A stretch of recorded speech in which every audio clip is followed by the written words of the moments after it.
ইসলামী bank শেষ হয়ে যাচ্ছে, গ্রাহকরা টাকা তুলে নিয়ে যাচ্ছে, সবাই লাইক কমেন্ট শেয়ারের বন্যা বয়ে দিচ্ছে। আপনি আর বসে থাকবেন কেন? সক্রেটিসের একটা গল্প দিয়ে শুরু করি।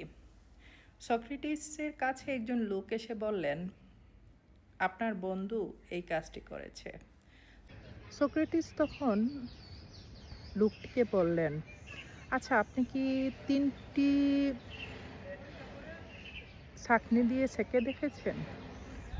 ওই লোকটি বলল, ছাঁকনি দিয়ে সেঁকে দেখেছি, তার মানে কি? তখন তিনি বললেন, সত্য দিয়ে কি আপনি ছেঁকে দেখেছেন? তখন বলল, না, সত্য দিয়ে মানে তার মানে কি?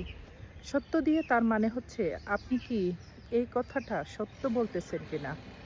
যদি সত্য বলেন তাহলে আমার সাথে গল্পটি শেয়ার করতে পারেন। দ্বিতীয়টি হচ্ছে, আচ্ছা, এই গল্পটি কি আমার জন্য কোনো ভালো কিংবা ইতিবাচক কিছু? তখন ওই লোকটি বলল, না, এটা আপনার জন্য কোনো ভালো কিংবা ইতিবাচক কিছু নয়। আর সক্রেটিস তৃতীয় কথাটি বললেন, কি আমার জন্য খুব প্রয়োজনীয়? লোকটি বলল, না, এটা তো আপনার জন্য কোনো প্রয়োজনীয় না।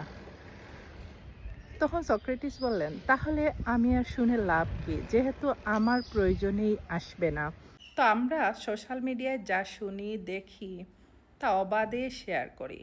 ভালো মন্দ যাচাই করার আগে মানুষকে বিচার করে ফেলি এবং শেয়ার করে কমেন্টস করে একদম সয়লাভ করে দিই। অথচ পজিটিভিটিগুলোই আমরা খুব কম সংখ্যক লোক ছড়াই। হুকটা জাস্ট ফর কিউরিওসিটি, আর কিছুই নয়।